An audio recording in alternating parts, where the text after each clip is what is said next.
New Jersey, I am not playing. I am not writing a strongly worded letter. I am not starting up a working group. I'm not doing a 10-year study. I am declaring a state of emergency.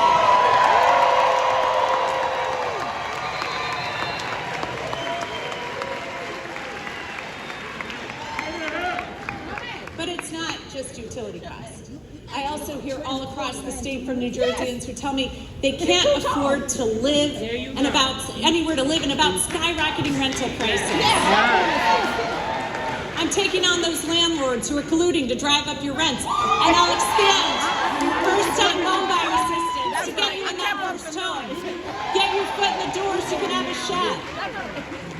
And I hear from too many families every year, Mikey, you know I'm making choices. How much can I buy at the grocery store versus whether or not I can afford my prescriptions? So I'm taking on those pharmaceutical middlemen who are driving up your prescription drug prices.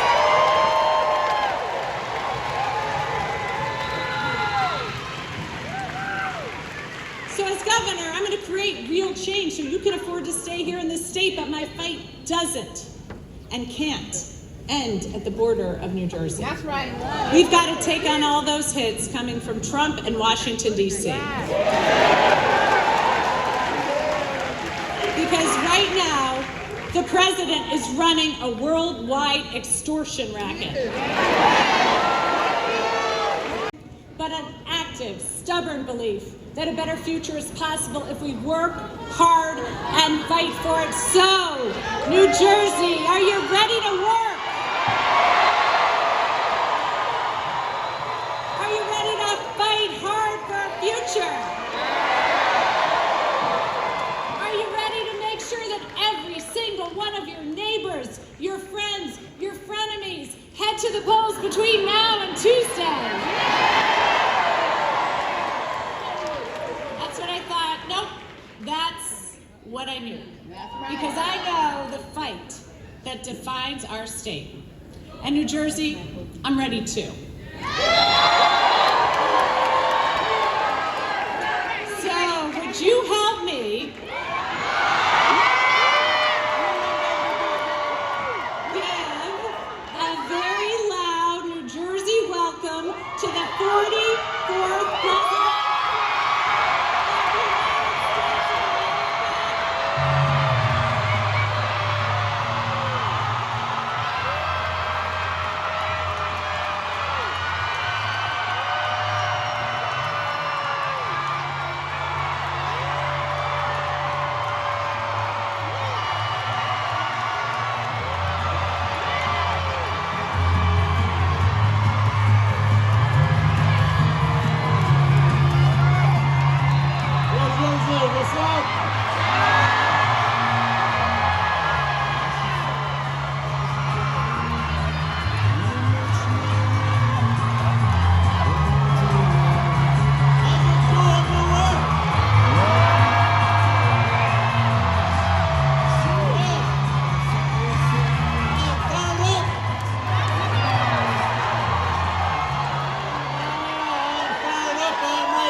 That's a good-looking crowd right here.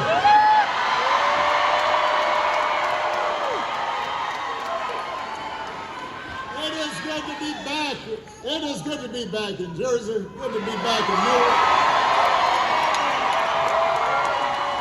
Fresh batch of lawlessness and carelessness and mean-spiritedness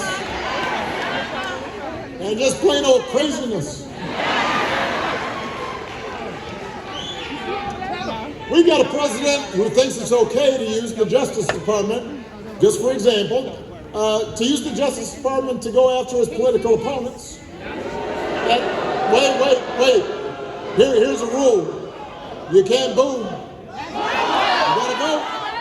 They won't hear you if you're booing, but they'll hear you vote.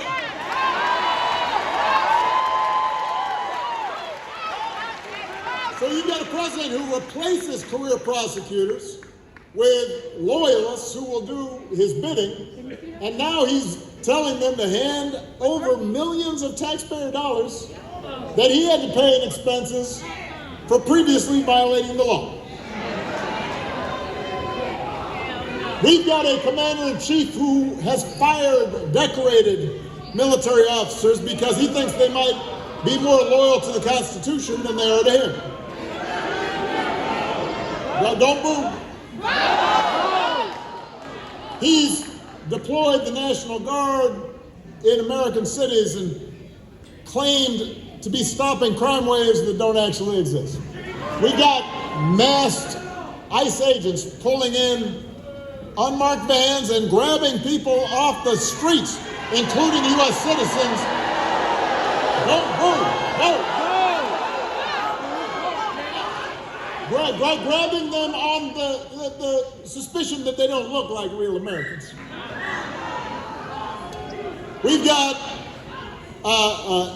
Health and Human Services Secretary who opposes proven science and then peddles quack medicine. We've got a top White House aide who calls Democrats, the whole Democratic Party, domestic extremists. And then we've got some poor labor economist who got fired for accurately reporting bad job numbers that Trump didn't like.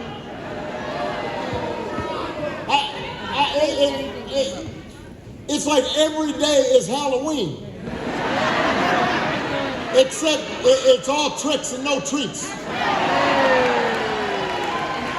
But because they were understandably frustrated with inflation and high gas prices and the difficulty of affording a home, and they were worried about their children's futures.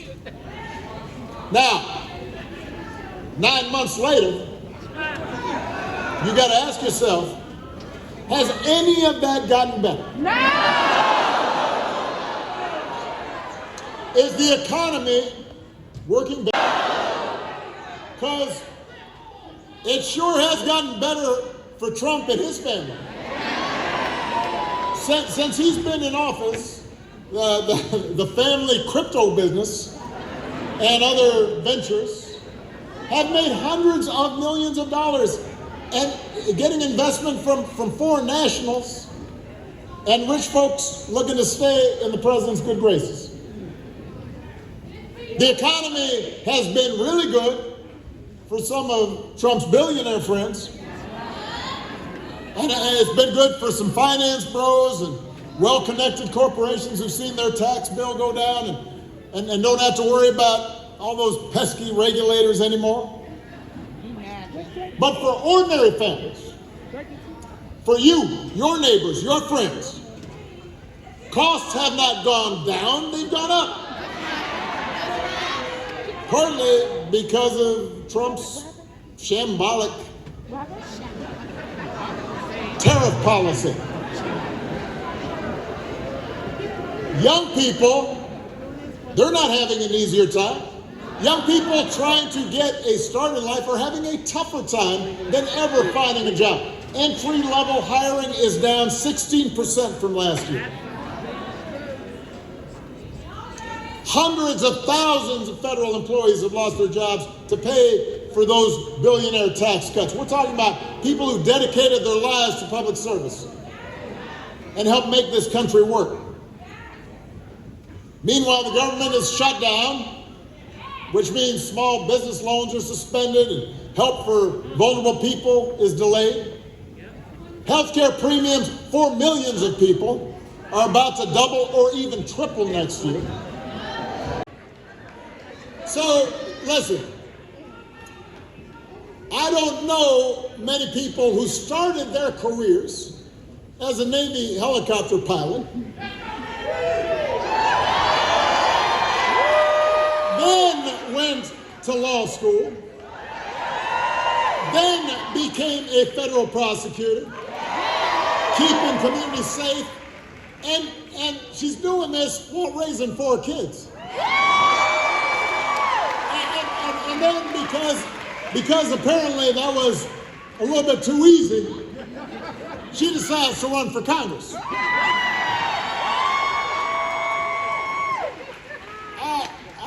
get tired just thinking about it.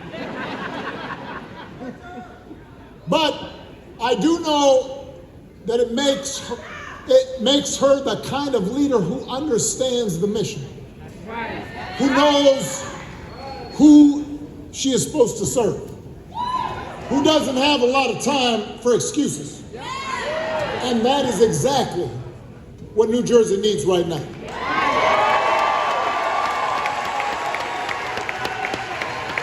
Mikie doesn't just say the right thing. As your governor, she will do the right thing.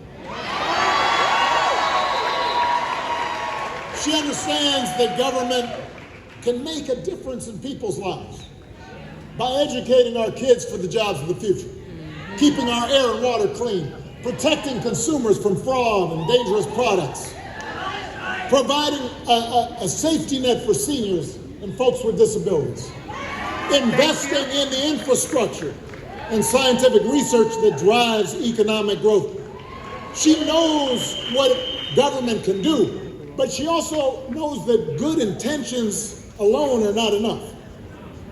That we can't afford to waste taxpayer dollars on programs that don't work.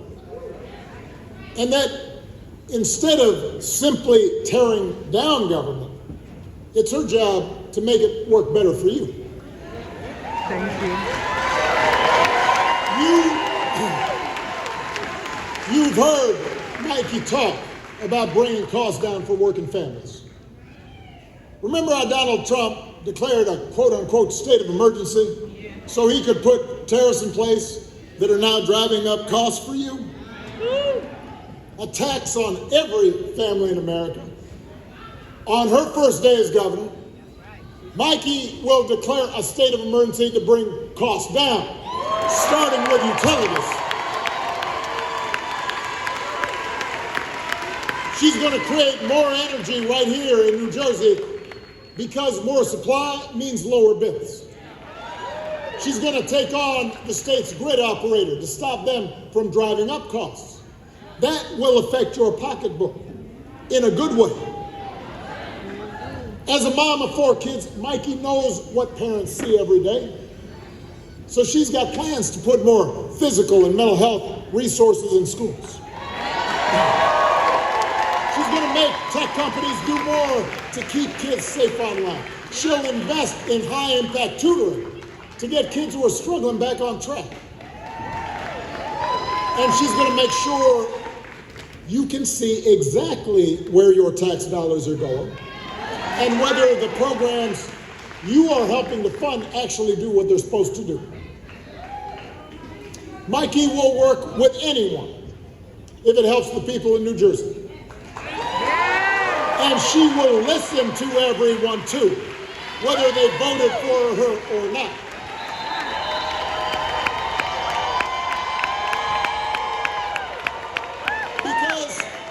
Because she knows that if we want to make progress on the things we care about, we have to be able to disagree without calling each other nasty names, Right. or demonizing each other. Right. At a time when our politics feels just so broken, we need leaders like Mikie, public servants who are in it for the right reason, who are focused on the future, and who will always stay connected to the people that they were elected to serve. Now, her opponent, not so much. America, you cannot sit this one out. As citizens, you have to vote for leaders like Mikie who believe in that story too. Leaders who care about your freedom. Leaders who will fight for your rights. Leaders who will go work every day to make your life a little bit better. Go get your friends. Grab your family members. Tell them to go out and vote. Because if you do that, New Jersey, if you meet this moment, That's right. if you believe change can happen, you will not just elect Mikie Sherrill, your next governor. You will not just put New Jersey on a path to a brighter future. You will set a glorious example for this nation. Let's get to work.